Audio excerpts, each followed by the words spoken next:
আসসালামু আলাইকুম। এটা আমাদের এলইডি টিভির প্যানেল রিপেয়ার বন্ডিং মেশিন। তো আলহামদুলিল্লাহ আমি বিউর একটা 32 ইঞ্চি প্যানেলে দুটি কপ আইসি বন্ডিং করলাম। তো আমার গ্লাস সেটটা বন্ডিং করা হয়ে গেছে। তো আমি এখন পিসিবি সেটটা বন্ডিং করব। আর এটা হচ্ছে আমাদের মেশিন এলইডি টিভির প্যানেল রিপেয়ারের জন্য। তো আমাদের বন্ডিংটা একদম 100%। আমরা দুটি কপ আইসি বন্ডিং করে দিছি। এটা আমাদের বন্ডিং করা হয়ে গেছে।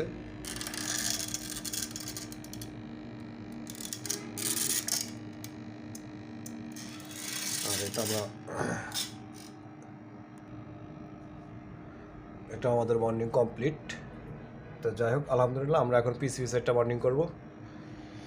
তো আমাদের বন্ডিং মেশিনের মাইক্রো কন্ট্রোলার কপ ক্লিপার উন্নত মানের, দুই পাশে অ্যালাইনগুলো মাইক্রো কন্ট্রোলার। তো যাই হোক আলহামদুলিল্লাহ আমরা এখন পিসিবি সেটে চলে আসি।